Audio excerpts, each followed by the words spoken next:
Everyone, सो आज हम करेंगे एक्टिव पैसिव वॉइस। सबसे पहले इसमें हम देखो बच्चे, रूल्स और विद एग्जांपल तो करेंगे ही करेंगे। सबसे पहले जो हेडिंग है एक्टिव और पैसिव वॉइस, ये है क्या, इसका यूज क्या आता है, हम इंग्लिश में इसको यूज कहाँ करते हैं, वो समझना जरूरी है। सबसे पहले एक्टिव पैसिव वॉइस में ये डिफरेंस होता है बच्चे, जो सब्जेक्ट टू ऑब्जेक्ट। हम सब्जेक्ट पहले लगा रहे हैं कि ऑब्जेक्ट पहले। अब मैम फिर सब्जेक्ट क्या होता है, ऑब्जेक्ट क्या होता है।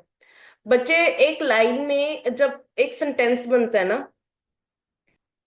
तो क्या होता है कि हम पहले कहते हैं कि सब्जेक्ट लग जाता है, फिर उसका कॉम्प्लीमेंट्री मतलब कुछ भी हम वर्ब वगैरह या फिर कॉम्प्लीमेंट्री कुछ भी लिखते हैं, फिर एंड में ऑब्जेक्ट लगता है।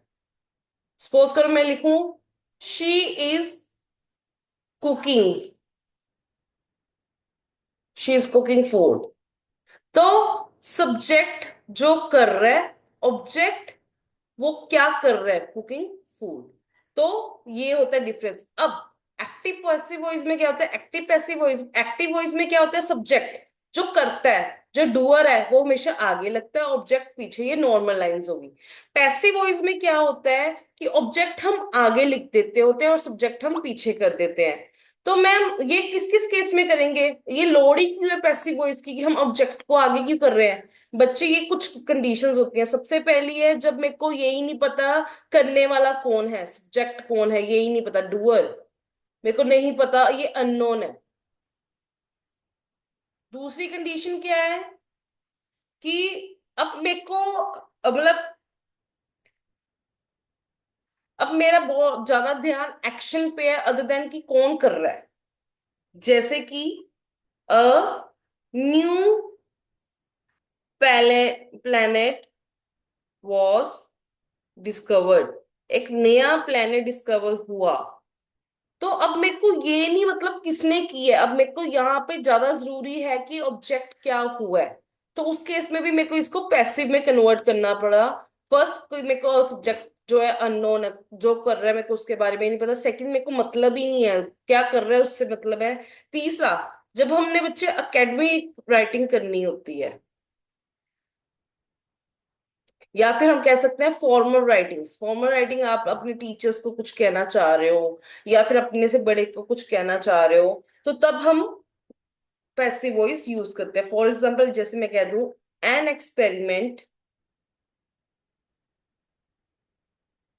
वॉज कंडक्टेड, एक एक्सपेरिमेंट कंडक्ट किया गया। अब मेरे को ये तो पता नहीं कौन डूअर है, बट मेरे को ये पता लग रहा है कुछ हो रहा है, कोई ऑब्जेक्ट हो रही है, कोई चीज हो रही है, वो क्या है, एक्सपेरिमेंट हो रहा है। अब बच्चे, अगर आपने सबसे पहले टेंसेस की आपको प्रॉपर नॉलेज होनी चाहिए, उसकी जो प्लेलिस्ट है मैंने प्रॉपर बना के, उसके रूल्स वगैरह, एग्जाम्पल, एक्सरसाइज सब कुछ बनाई है। सबसे पहले आपको टेंसेस आने चाहिए। जब वो आपने कर लिया, फिर आप एक्टिव पैसिव वॉइस में आओगे, तो आपके लिए बहुत इजी हो जाएगा इसके रूल समझना। बच्चे, पता है रूल क्या क्यों जरूरी है।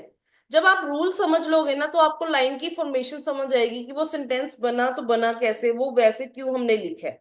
ठीक है, जैसे कि अगर मैं आपको सबसे पहले प्रेजेंट सिंपल की बात करूं, तो प्रेजेंट सिंपल, अब आपको अगर प्रेजेंट सिंपल का रूल पता हो, प्रेजेंट सिंपल जो सेंटेंस होते हैं वो किस कंडीशन में लिखते हैं, क्यों हम इनको लिखते हैं, वो चीजें जो यूनिवर्सल ट्रूथ है या फिर डेली शेड्यूल में जिनमें कोई चेंजेस नहीं होता, उन लाइंस को हम प्रेजेंट सिंपल टेंसेस में लिखते हैं। बच्चे, इसका रूल क्या होता है, सब्जेक्ट लगा दो, फिर वर्ब लगा दो, वर्ब के साथ एस और ईएस उस कंडीशन में लगेगा अगर मैं बात ही, शी, इट या फिर पर्टिकुलर किसी का नाम ले रही हूं, अदरवाइज वर्ब के साथ एस सी एस नहीं लगेगा और एंड में ऑब्जेक्ट।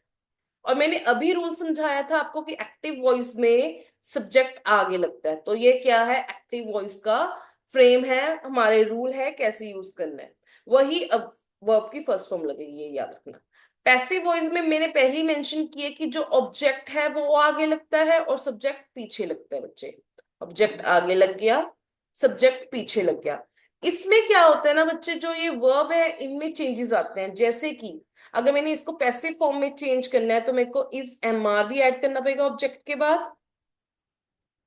इस लगता है एक चीजों के लिए, आर ज्यादा चीजों के लिए, एम जो है आई के साथ लगता है। और वर्ब की हमेशा पैसिव फॉर्म में हमेशा third form of verb he use करते हैं, ये याद रखना बच्चे। ये कोई भी होगा किसी भी टाइप के आपके टेंसेस होंगे, हमारे 12 टाइप के टेंसेस हैं, उनमें जितने में भी करोगे आपकी वो पैसिव में वर्ब की थर्ड फॉर्म लगेगी। एग्जाम्पल से समझते हैं कैसे क्या बनेगा। जैसे कि मैं एक एग्जाम्पल ले लूं, मैं कह दूं शी, शी एक जनी है तो मैं एस या फिर एस लगाऊंगी। शी राइट्स अ लेटर, उसने एक लेटर लिखा या फिर वो एक लेटर लिखा है। तो मैं इसको पैसिव में कैसे कन्वर्ट करूंगी, शी क्या है सब्जेक्ट, ये ऑब्जेक्ट है, तो मैंने कहा ऑब्जेक्ट आगे आएगा, अ लेटर, एक लेटर है तो क्या लगेगा इज, आगे मैंने कहा वर्ब की थर्ड फॉर्म। तो राइट की थर्ड फॉर्म क्या होता है, right road return, is return किसके द्वारा, शी के द्वारा। शी को हम चेंज करते हैं बच्चे हर में, a letter was written by her। तो बच्चे इस वे में आपने यूज करना है। तो अगर आपको टेंसेस अच्छे से आते होंगे तभी आप एक्टिव पैसिव वॉइस के रूल्स समझोगे, तभी आपको लाइंस की फॉर्मेशन अच्छे से करनी आएगी। इससे हमारा अब प्रेजेंट सिंपल कंप्लीट हो गया है। आगे चलते हैं बच्चे, अब है सेकंड रूल। अगर मैं सपोज करूं, अब मैं सेकंड में ले रही हूं प्रेजेंट कंटिन्यूअस टेंसेस। बच्चे इस वीडियो को अच्छे से समझ लो, फिर हम कुछ दिनों के लिए प्रैक्टिस करेंगे डेली बेसिस में, उससे आपका बेस स्ट्रांग हो जाएगा। बच्चे सबसे पहले इसका एक्टिव का रूल वही होता है जो नॉर्मल टेंसेस का रूल होता है, जिसमें हम सब्जेक्ट आगे लगाते हैं, ऑब्जेक्ट हम पीछे लगाते हैं। कंटिन्यूस है तो अगर आपको मेरी वीडियोस देखो तो मैं हमेशा ये कहती होती हूँ वर्ब की फर्स्ट फॉर्म के साथ हमेशा आईएनजी लगाते हैं, क्योंकि कंटिन्यूस में आईएनजी लगता है और साथ में इज एम आर लगता है बच्चे, अगर हम प्रेजेंट की बात करते हैं। ठीक है, अब इसकी पैसिव फॉर्म करने हैं। पैसिव फॉर्म में क्या होगा, जब मैं कह रही हूँ कि ऑब्जेक्ट आगे हो जाएगा और सब्जेक्ट पीछे लग जाएगा, तो इसमें क्या चेंजेस आएगा मैम, इसमें बच्चे बहुत कम सा चेंज है, जैसे इज एम आर यही रूल रखो। यहाँ पे भी वर्ब मैंने कहा था पैसिव में वर्ब की हमेशा थर्ड फॉर्म आएगी, ठीक है मैम। फिर ये आईएनजी जो है इसका क्या करेंगे मैम, इसको बीइंग बना दो। समझ आया, एग्जाम्पल के साथ ज्यादा अच्छे से समझ आएगा। टेक एन एग्जाम्पल, जैसे, तो मैं कलर चेंज कर लूं, एग्जाम्पल लेते हैं। यहाँ पे मैं लिख दूं दे, दे ज्यादा है तो आर आएगा। क्या कर रहे हैं, वॉचिंग अ मूवी, एक मूवी देखी जा रही है। अब मैंने ऑब्जेक्ट आगे लिखाना है तो अ मूवी, एक मूवी है तो इज आएगा, फिर बीइंग लगाना है। वॉचिंग की थर्ड फॉर्म क्या आएगी, वॉच, वॉच्ड, वॉच्ड, वॉच्ड किनके दोबारा, दे का क्या बन जाएगा, देम, बाय देम। समझ आया बच्चे। नेक्स्ट रूल, थर्ड रूल में क्या है, थर्ड है प्रेजेंट परफेक्ट, यहाँ पे ई परफेक्ट टेंसेस। बच्चे इसमें क्या होता है कि अगर कोई लाइन आपको प्रेजेंट परफेक्ट टेंस में लिखी है तो एक्टिव का रूल तो वही होगा कि मैम सब्जेक्ट आप हमेशा कह रहे हो कि आगे लगेगा, ऑब्जेक्ट जो है वो हमेशा पीछे लगेगा, बीच में वर्ब के रूल आप बता दो क्या होता है, हैज हैव लगता है बच्चे, और यहाँ पे वर्ब की थर्ड फॉर्म लगती है। तो मैम पैसिव में क्या होगा, बच्चे पैसिव में ऑब्जेक्ट तो मैंने कहा है, आपको आगे लग जाता होता है, सब्जेक्ट हमेशा पीछे लग जाता है। तो मैम इसके अलावा क्या चेंज होंगे, बच्चे इसके अलावा मैम यहाँ पे हैज हैव भी आ गया, आपने कहा था वर्ब की थर्ड फॉर्म भी यूज करनी है, तो बीच में ऐड क्या करेंगे, बी। एग्जाम्पल के साथ समझो, अच्छे से समझ आएगा आपको। एग्जाम्पल लेती हूँ मैं, जैसे मैं एग्जाम्पल ले लूं, she has completed the project, वो अपना प्रोजेक्ट कंप्लीट कर चुकी है। द प्रोजेक्ट पैसिव फॉर्म में कन्वर्ट कर रही हूं मैं, ऑब्जेक्ट आगे लग गया, हैज बीन, एक प्रोजेक्ट है तो हैज लगेगा, ज्यादा होते तो हैव लगता है, हैज बीन। देखो वर्ब की थर्ड फॉर्म में लिखना था, ये थर्ड फॉर्म में, यहाँ पे भी इसको एज इट इज लिख देंगे, कंप्लीटेड किसके द्वारा, शी का क्या बन जाएगा, हर, बाय हर। अब बच्चे, प्रेजेंट टेंस की एक और फॉर्म होती है, वो होती है प्रेजेंट परफेक्ट कंटिन्यूअस टेंसेस। बच्चे इसमें क्या होता है ना, इसमें कोई पैसिव वॉइस में कन्वर्ट नहीं करते। एक्टिव वॉइस का जो इसका रूल होता है वो क्या होता है कि आगे हम सबसे पहले मैम सब्जेक्ट लगा लेंगे, मैम पीछे ऑब्जेक्ट लगा लेंगे, ठीक है मैम। इसके अलावा अब परफेक्ट का लगाना है तो हैज हैव ऐड करेंगे मैम, ठीक है मैम। मैम आगे क्या है कि इन दोनों को कंबाइन करके लगाना है तो बीन लगता होता है, और कंटिन्यूस का लगाना है तो वर्ब के साथ आईएनजी की फॉर्म, ये रूल होता है। बट पैसिव में इसमें कोई रूल हम ऐड ही नहीं करते, इसको यूज ही नहीं करते हम पैसिव वॉइस में। वो क्यों? क्योंकि नॉर्मल कन्वर्सेशंस में बच्चे, हम जो परफेक्ट कंटिन्यूस वाले टेंसेस होते हैं उनको कन्वर्ट करते ही नहीं होते कभी भी। ये बात आपको समझ आई? अब देखो नेक्स्ट समझाती हूँ मैं। अब आगे हम पास्ट टेंसेस पे।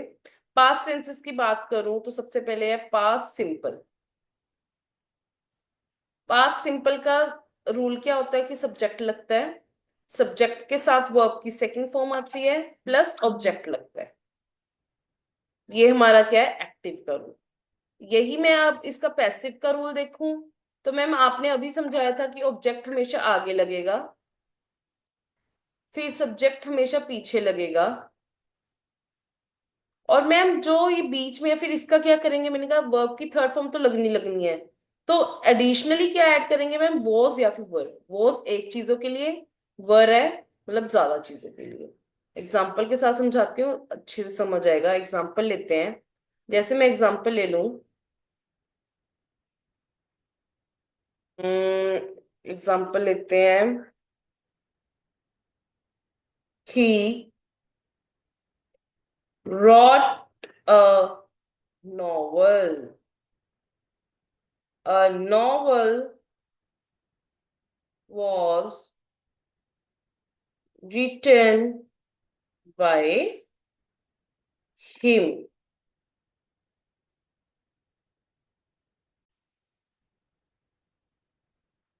Now, next is past continuous tense.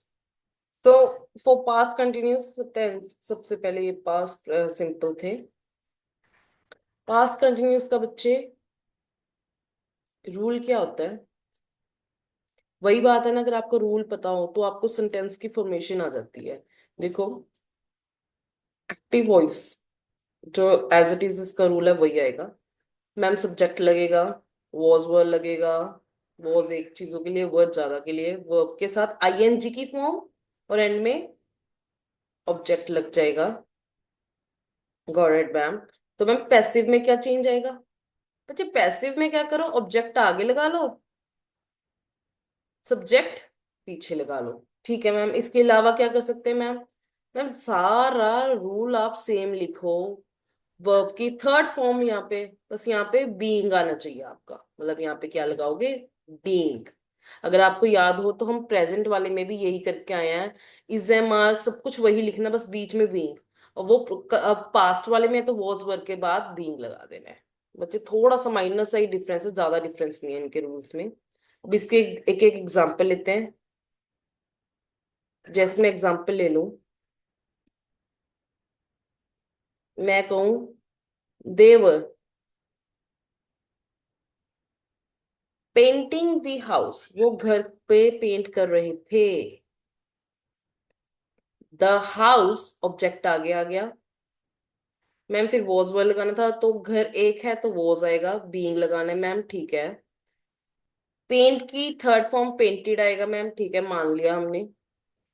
Subject पीछे आएगा, दे की जगह क्या आ जाएगा, देम, बाय देम। समझ आई बच्चों? नेक्स्ट करते हैं हम। अब आगे नेक्स्ट एंड पास्ट परफेक्ट की बच्चे, पास्ट परफेक्ट टेंसेस।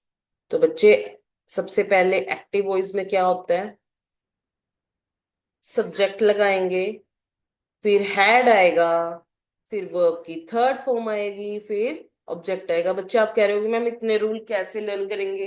बच्चे ये रूल लर्न करने की जरूरत नहीं होती, जितनी बार आप वीडियोस में प्रैक्टिस करोगे, अगर जैसे कि आप मेरी वो टेंसेस की वीडियोस देखोगे, मैंने वहां पे 10 वीडियोस डाली हुई है, उनको मतलब सारी को कर लोगे ना, ऑटोमेटिकली पहले तो इनके रूल आ जाएंगे, फिर एक्टिव टू पैसिव वॉइस में आए तो एक्टिव रूल जब वो वाले टेंसेस में से आ ही गए, तो इसमें क्या करना है, सब्जेक्ट को पीछे लिख देना है, ऑब्जेक्ट को आगे लिख देना है।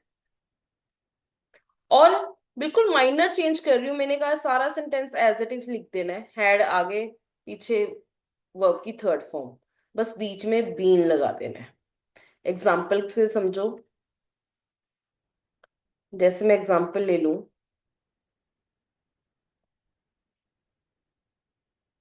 She had finished the homework, तो ऑब्जेक्ट आगे आएगा, मतलब the homework had finished, had been finish, बाकी सारा सेंटेंस एज इट इज लिखना था। अब सब्जेक्ट पीछे लिखेंगे तो बाय के साथ लिख देंगे, शी का क्या बन जाएगा, हर। ओके। अब नेक्स्ट आ गया बच्चे हमारा पास्ट परफेक्ट कंटिन्यूस। बच्चे इसका भी सेम वही है कि मैम इसको हम पैसिव वॉइस में कन्वर्ट नहीं करते, चलो मैम पैसिव वॉइस में नहीं कन्वर्ट करेंगे, मैम एक्टिव का रूल तो बता दो। बच्चे ये एक्टिव का रूल मैं आपको बता देती हूँ। एक्टिव का रूल क्या है, सब्जेक्ट आगे, ऑब्जेक्ट पीछे, परफेक्ट के साथ क्या लगता है, हैड, बीन लगा दो, कंटिन्यूस वाली चीज भी ऐड करनी है तो वर्ब के साथ आईएनजी की फॉर्म लगा दो। ये बच्चे रूल है। पैसिव में क्यों नहीं यूज करती, क्योंकि हमारी जो नॉर्मल कन्वर्सेशंस होती हैं उसमें कभी भी परफेक्ट कंटिन्यूस के जो टेंसेस हैं हम उनको कभी भी चेंज नहीं करते पैसिव वॉइस में। नेक्स्ट करते हैं, अब आगे फ्यूचर टेंसेस की टर्म। फ्यूचर सिंपल टेंसेस, अगर एक्टिव पैसिव वॉइस में देखो ना, तो बेसिकली सिर्फ हम 9 टाइप के जो टेंसेस हैं उनको कन्वर्ट कर रहे हैं, जिनके अगर आपको एक्टिव पता है तो उनके पैसिव करने भी इजी है, क्योंकि एक एक दो दो चीजें ही इसमें ऐड करनी है। विल शेल होता है मैम, वर्ब की फर्स्ट फॉर्म होती है प्लस ऑब्जेक्ट होता है। वही अगर मैंने पैसिव में कन्वर्ट करना है तो मैम ऑब्जेक्ट आगे आ जाएगा, सब्जेक्ट पीछे रह जाएगा, सारा एज इट इज लिखना है। विल शेल, मैम आपने समझाया था तो कि वर्ब की तो थर्ड फॉर्म आती है, ठीक है मैम, फिर क्या ऐड करेंगे मैम बीच में, बी ऐड कर दो बेटे। एग्जाम्पल लेते हैं, अगर मैं आपको कह रही हूं they will complete the project, वो अपना प्रोजेक्ट कर लेंगे, the project will be completed, किनके द्वारा, दे का क्या बन जाएगा, bye them, full stop. Next है बच्चे, अब फ्यूचर कंटिन्यूस भी एक ऐसा टेंसेस है बच्चे जिनको हम कभी भी पैसिव वॉइस में कन्वर्ट नहीं करते होते। मैं दोबारा से बता रही हूँ आपको, फ्यूचर कंटिन्यूस जो टेंसेस हैं बच्चे, इनको भी बच्चे कभी भी हम कन्वर्ट नहीं करते होते पैसिव वॉइस में। एक्टिव का रूल बता देती हूँ आपको बच्चे, इसका एक्टिव का रूल है कि आगे सब्जेक्ट लगेगा मैम, पीछे ऑब्जेक्ट लगेगा मैम। मैम आपने बताया था कंटिन्यूस है, कंटिन्यूस तो वर्ब की फर्स्ट फॉर्म के साथ आईएनजी लगेगा, फ्यूचर में है तो विल शेल लग जाएगा, और क्या एडिशनल लगता है इसमें, बी भी लगता है, ठीक है। ये होता है इसका रूल, पैसिव वॉइस इसकी यूज नहीं होती। नेक्स्ट करते हैं,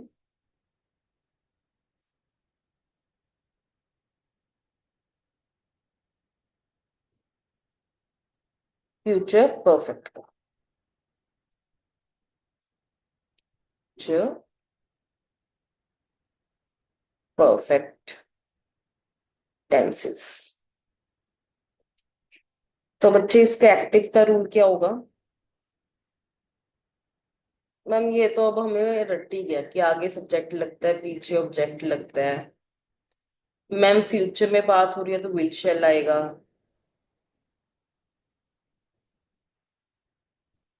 मैम परफेक्ट हो की बात हो रही है तो हैव आ जाएगा, और वर्ब की थर्ड फॉर्म आ जाएगी। तो मैम पैसिव में क्या होगा? पैसिव में तो सबसे पहले ऑब्जेक्ट आगे आ जाएगा, सब्जेक्ट पीछे चला जाएगा। ठीक है मैम, इसके अलावा क्या होगा? विल शेल वैसे का वैसे ही रहेगा, हैव भी वैसे का वैसे रहेगा, बस बीन साथ में लग जाएगा, बीन, और वर्ब की थर्ड फॉर्म फिर एंड में सब्जेक्ट। अब इसके एग्जांपल लो। अगर मैं लिख दूं,